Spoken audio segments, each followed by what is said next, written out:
में आप सभी को फिर से बहुत बहुत स्वागत है। सभी देशवासियों को नमो बुद्धाय, जय भीम, जय संविधान।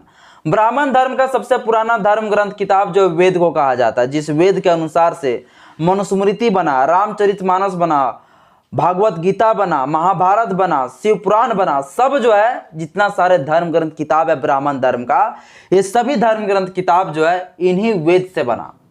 मैं ये ब्राह्मण धर्म बार बार क्यों बोल रहा हूँ, ये हिंदू धर्म सनातन धर्म ना कह के इसको ब्राह्मण धर्म इसलिए कह रहा हूँ क्योंकि ये ब्राह्मण धर्म के पक्ष में सब कुछ किताब धर्म ग्रंथ किताबें हैं, इसलिए मैं ब्राह्मण धर्म के बारे में बात करता हूँ।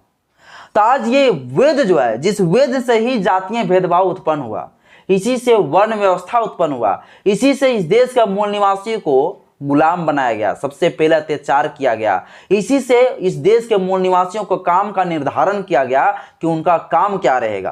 तो सबसे पुराना जो हमें बर्बाद करने वाला, हमें अत्याचार करने वाला सबसे पुराना जो धर्म ग्रंथ किताबें हैं वो कौन है?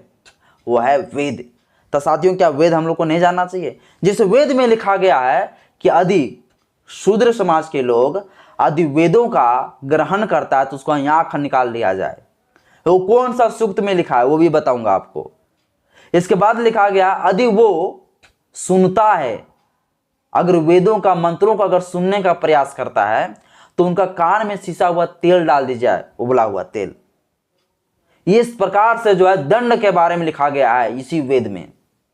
वेद का कौन सा सूक्त में लिखा हुआ है सब कुछ आज के इस वीडियो में हम बताएंगे।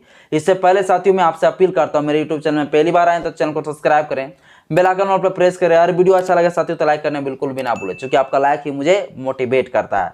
हर वीडियो को शुरू से लेकर अंत तक जरूर देखें अगर आप लोग जानकारी लेना चाहते हैं तो, क्योंकि वीडियो थोड़ा लंबा हो सकता है, तो शांति पूर्वक से बैठे रहिए और वीडियो को शुरू से लेकर अंत तक जरूर देखें। चलिए आज के इस वीडियो को हम स्टार्ट करते हैं। यह जो वेद है, ये वेद को कहा जाता है, ये ब्राह्मणों के अनुसार से कि वेद का जो रचना हुआ वो आज से हजारों लाखों वर्ष पहले हुआ है। और ये वेद की जो रचना करने वाला है वो कौन है? ईश्वर है। वो ऊपर से ही इस वेद को टपका दिया है, ये कोई लिखा नहीं, कोई रचना नहीं किया है, बल्कि ऊपर से ही टपका दिया गया। अब बहुत लोग आप लोग सवाल करिएगा नहीं नहीं नहीं वेद को लिखा है, तो बोलिएगा आप लोग वेद को लिखा है, कौन लिखा है? तो वेद को लिखने वाला जो व्यक्ति है उस व्यक्ति का नाम जाना जाता है महर्षि वेद व्यास। इसी के बारे में आप लोग भी सोच रहे होंगे कि महर्षि वेद व्यास ने जो है वेद को लिखा, बल्कि महर्षि वेद व्यास ने जो है वेद को लिखा नहीं, बल्कि वेद को 4 भागों में विभाजन किया, महर्षि वेद व्यास।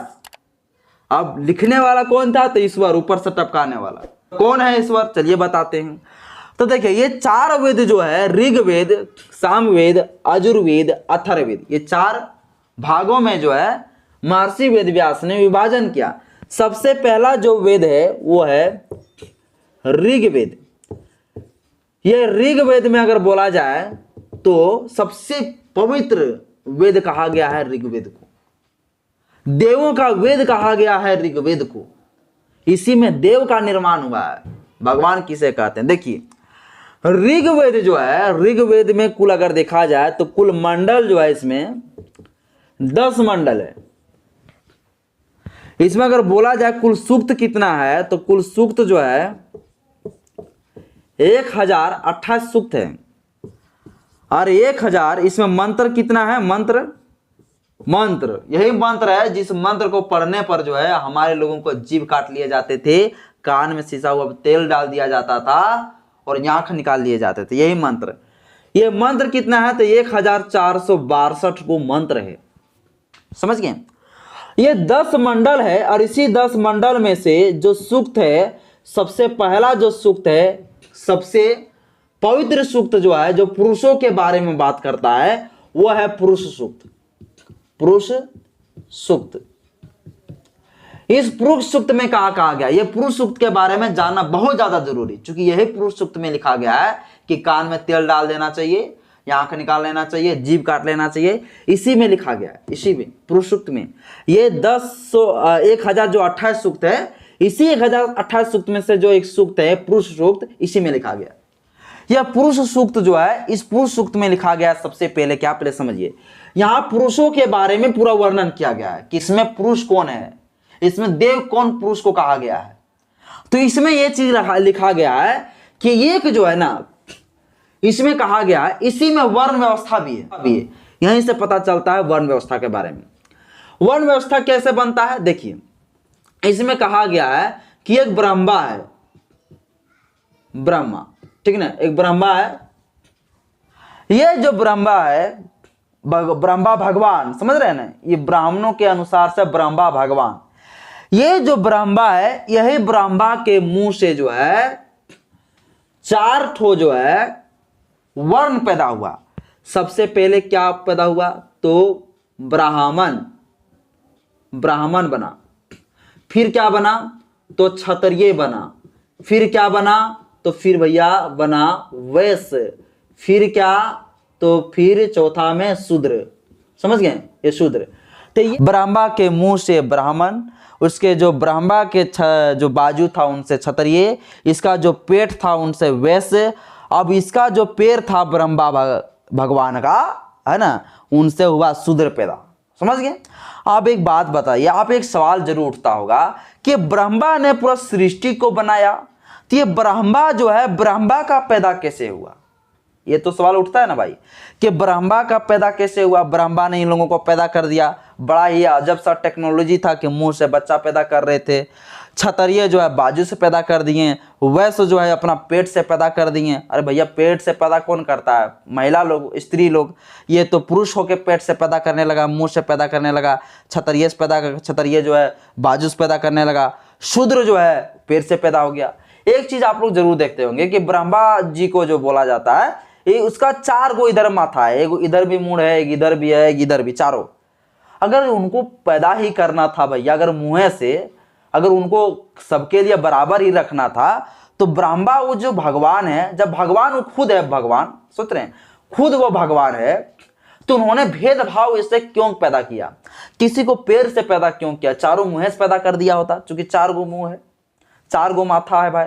4 गो माथा तो एक इधर से पैदा कर देता, इधर से ब्राह्मण हो जाता, आगे वाला ब्राह्मण, इधर वाला जो है क्षत्रिय, इधर वैश्य, कम से कम पीछे वाला तो शूद्र रहता, कम से कम, नहीं तो मुंह से सब तो पैदा होता।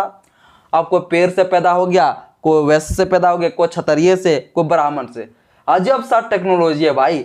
अब खेत छोड़िए, ज्यादा लोग जो लॉजिक हो जाएगा, और जो मेरा वीडियो ब्राह्मण लोग देख रहे हैं उनको झाल लगता होगा, लेकिन ये अजीब से बात है यार भाई। क्यों नहीं? क्योंकि आज के जमाने में साइंस पढ़ रहा हूँ मैं, फिजिक्स ऑनर्स का खुद जो है विद्यार्थी रहा हूँ, बायोलॉजी का बहुत ज्यादा मुझे ज्ञान रहा है, तो कैसे ऐसे पैदा हो सकता है? ब्रह्मा के मुंह से कैसे पैदा हो सकता है? अजीब सा सवाल है भाई। तो ब्रह्मा के मुंह से कैसे पैदा हो गया? क्षत्रिय के मुंह से कैसे, क्षत्रिय जो बाजू से कैसे पैदा हो गया? वैश्य जो है पेड़ से कैसे पैदा हो गया? शूद्र जो है पेड़ से पैदा कैसे हो गया? ये तो अजीब सा सवाल है। अब यहाँ एक सवाल जरूर उठता है कि आखिर इन्होंने जो पैदा किया, ये चारों मुंह से ही पैदा कर देते, नहीं पैदा किया, आखिर ऐसे ऐसे अलग अलग अंगों से पैदा किया? खैर छोड़िए, अब हम समझते हैं कि आखिर ये ब्रह्मा का पैदा कैसे हुआ। सबसे मेन टॉपिक पे आते हैं, ये ब्रह्मा का जो है पैदा कैसे हुआ? ये ब्रह्मा जो पैदा हुआ वो कैसे हुआ? ये जो पैदा हुआ भगवान विष्णु से हुआ। किसे? भगवान विष्णु से। अब ये आप लोग सवाल करिएगा, ठीक है, भगवान विष्णु से जो है इसका जब पैदा हुआ, तो फिर एक बात बताइए इसको, भगवान विष्णु से जब ये पैदा हुआ तो विष्णु कैसे पैदा हुआ, वो भी बताएंगे आप, है ना? तो भगवान विष्णु से ये पैदा हुआ। भगवान विष्णु से कैसे पैदा हुआ? ये भी सवाल उठता है कि भगवान विष्णु कहाँ रहते थे और ये कैसे पैदा कर दिए? तो ये जो है एक झील के पास रहता था, जिस झील का नाम है क्षीर सागर में रहते थे। क्षीर सागर कौन सागर?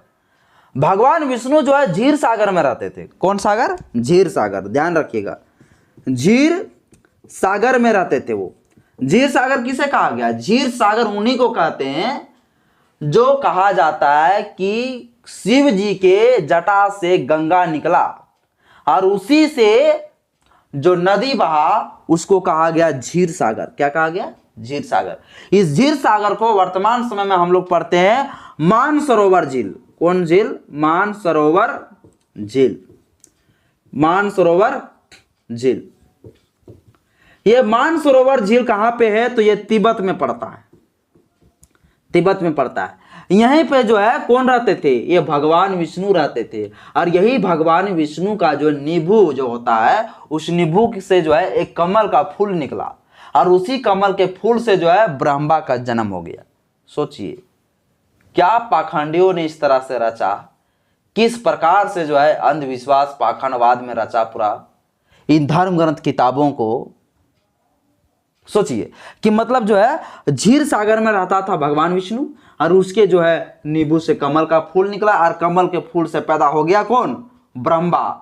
और ये ब्रह्मा जो है आप पैदा कर दिया मुंह से जो है ब्राह्मण को, क्षत्रिय को, वैश्य को, शूद्र को। 4 गो माथा था, चारों माथा से पैदा कर देते हैं, क्या दिक्कत था भाई? ये तो भगवान था, क्यों किसी को ऊंच नीच बनाया? क्यों किसी को जातिवाद बनाया? क्यों इस देश में जो है शूद्रों के साथ जो अत्याचार हो रहा है? सबके लिए मनुष्य सबके लिए बराबर बना दिया होता है। इसके मतलब स्पष्ट पता चलता है कि हमारा जो मेन दोषी है, हमारा जो मेन दोषी जो है वो तो भगवान है इसके अनुसार से। अतः भगवान को यदि हम ना माने तो आप लोगों को क्या दिक्कत होता है? पंडित पुरोहित लोग, अगर उन्होंने हमको अगर गुलाम बनाया, उन्होंने इस तरह से हम लोग को रचना रचा, और इन लोगों इस तरह से हम लोग को जो गुलाम बनाया, तो फिर हम ना मानूं अगर हिंदू धर्म को, सनातन धर्म को, और आपके भगवान के बारे में अगर मैं गलत बोल दूं तो क्या बुरा? क्यों लग रहा है बुरा? क्योंकि वही हम लोगों के साथ तो अत्याचार किया है। आप बोलते हैं कि ब्राह्मण ने इस सब चीजें नहीं लिखा है, ईश्वर ने लिखा है, तो हम ईश्वर की बात करते हैं। ईश्वर ने क्यों लिखा ऐसा? है क्यों लिखा? आप मुझे जवाब दीजिए कमेंट बॉक्स में, आप वीडियो देख रहे हैं तो क्यों लिखा इस तरह से? तो देखिए साथियों, तो शूद्र सबसे नीचे आ गया। इसी शूद्र के बारे में लिखा कि ये शूद्र जो है यदि कभी भी वेदों का ग्रहण करता है तो ये आंख निकाल लिया जाए। ये कौन सा सूक्त में? तो ये पुरुष सूक्त है। ये पुरुष सूक्त की बात बता रहा हूं। ये पुरुष सूक्त में लिखा गया, और वो अगर पढ़ने का प्रयास करे तो आंख निकाल लिया जाए, जीभ काट लिया जाए, और कान में सिसा हुआ तेल डाल दिया जाए। इसी सूक्त में लिखा गया। और कैसे पैदा हो रहे हैं यहाँ पर? क्षीर सागर से, जो मानसरोवर झील को हम लोग ज्योग्राफी में पढ़ते हैं, जो तिब्बत में पड़ता है, जिसको क्षीर सागर कहा गया। और ये कैसे क्षीर सागर बन गया नदी? तो भगवान के जो है शिव का जटा से बन गया। क्या भैया, क्यों इतना मूर्ख बना रहे हो? पढ़े लिखे लोग हैं सब लोग, क्यों पाखंडवाद अंधविश्वास में रख रहे हैं? इनका कहना है पृथ्वी बोलो शेष नाग में टिका हुआ है। हद हो गया, मूर्खता का भी हद होता है। इतना मूर्ख मत बनाइए साथियों। इस जो वेद है, इस वेद के अंदर बहुत कुछ गलत गलत चीजें भी लिखा गया है। इस वेदों के बारे में हम आपको जरूर जानकारी देंगे। तो आज के इस वीडियो में सिर्फ इतना ही मैं बताने वाला हूं कि इसमें कुछ सूक्त क्या है और कुछ सूक्त में क्या कहा गया है। आज के इस वीडियो कैसा लगा साथियों? चूंकि वीडियो लंबा हो जाएगा इसलिए मैं वीडियो को यहीं तक छोड़ता हूं। वीडियो और लंबा हम ले जा सकते थे, मगर अगर लंबा ले जाते हैं तो दिक्कत हो सकता है मुझे वीडियो अपलोड करने में। अभी मैं वाईफाई भी नहीं मेरे पास, नहीं मेरे पास डिजिटल बोर्ड है। बड़ी समस्या होता, डिजिटल बोर्ड रहता तो फिर इतना लिखने की जरूरत नहीं था, छटाछट हो जाता काम, दिखाते चले जाते। वो भी नहीं है, तो सब कुछ व्यवस्थाएं नहीं है, इसलिए थोड़ा सा प्रॉब्लम है। बाकी बात, आज का इस वीडियो कैसा लगा? वीडियो अच्छा लगे तो लाइक करिएगा, चैनल को सब्सक्राइब करिएगा, बेल आइकन ऑल पे प्रेस जरूर करिएगा। साथियों, अगर आपको त्रिपिटक क्लासेस का काम पसंद है और आप चाहते हैं कि यूं ही इस तरह समाज को जागरूक करते रहें, तो आप मुझे आर्थिक मदद जरूर करें। आप अपने स्क्रीन पर दिखाई दे रहे QR कोड को स्कैन करें या फोन पे, गूगल पे के माध्यम से आर्थिक मदद कर सकते हैं। इसके अलावा स्क्रीन में दिखाई दे रहे बैंक अकाउंट नंबर पे भी मुझे आर्थिक मदद कर सकते हैं। इसके बाद आप भेजे गए आर्थिक मदद की राशि को स्क्रीनशॉट लें। वह स्क्रीनशॉट स्क्रीन पे दिखाई दे रहे हैं व्हाट्सएप नंबर पे मुझे जरूर शेयर करें। साथियों, आज के इस वीडियो में इतना ही। नमो बुद्धाय, जय भीम, जय संविधान।